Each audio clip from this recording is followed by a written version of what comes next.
Hi, welcome to Midweek with Mike and John. I'm Mike, and together we'll dip into the Gospel of John and see what might speak to us today.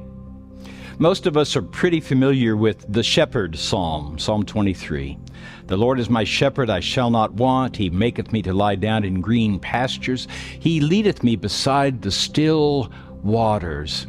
Now, all four Gospels make comparisons between Jesus and a shepherd, but it is only in John's Gospel that Jesus calls himself the Good Shepherd. I am the Good Shepherd. Now, what does a Good Shepherd do? Well, day to day, it's a pretty standard routine. The shepherd calls his sheep by name, they recognize his voice, and they follow him. They follow him to green pasture. They follow him to still waters. They follow him to a safe fold at night where they can be protected from enemies and wild beasts. It's natural for Christians to read that 23rd Psalm and see Jesus in there. The question, I guess, is how do you and I hear the voice of our risen Lord? It's probably not the same for all of us. For me, I'm most likely to hear Jesus speaking to me in a quiet place, just me and a Bible and the Holy Spirit.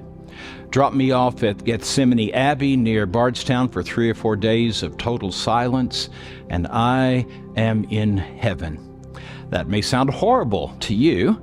Maybe what brings the voice of Christ to you is a moment of worship, gathered with a congregation around word and sacrament. Maybe it's music. Maybe it's listening to a dedicated choir or singing a powerful hymn or a praise chorus. Maybe it's an act of service. There's a monk who was famous for practicing the presence of God while he scrubbed floors and washed dishes. But however it is that you may come into the presence of Christ, however it is that you may tune your ears to hear his voice, it's worth making the effort and the space and the time. I can't imagine that we could be a faithful congregation or a healthy congregation without really listening for the voice of our shepherd.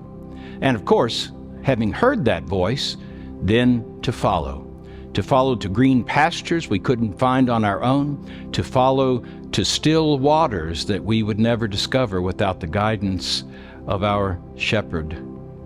And the more of that pasture we wallow in, and the more of that water we splash around in, the more we are strengthened to continue following our shepherd. Thanks for visiting today. I hope to see you soon. In the meanwhile, be strong, be safe, be faithful. Bye.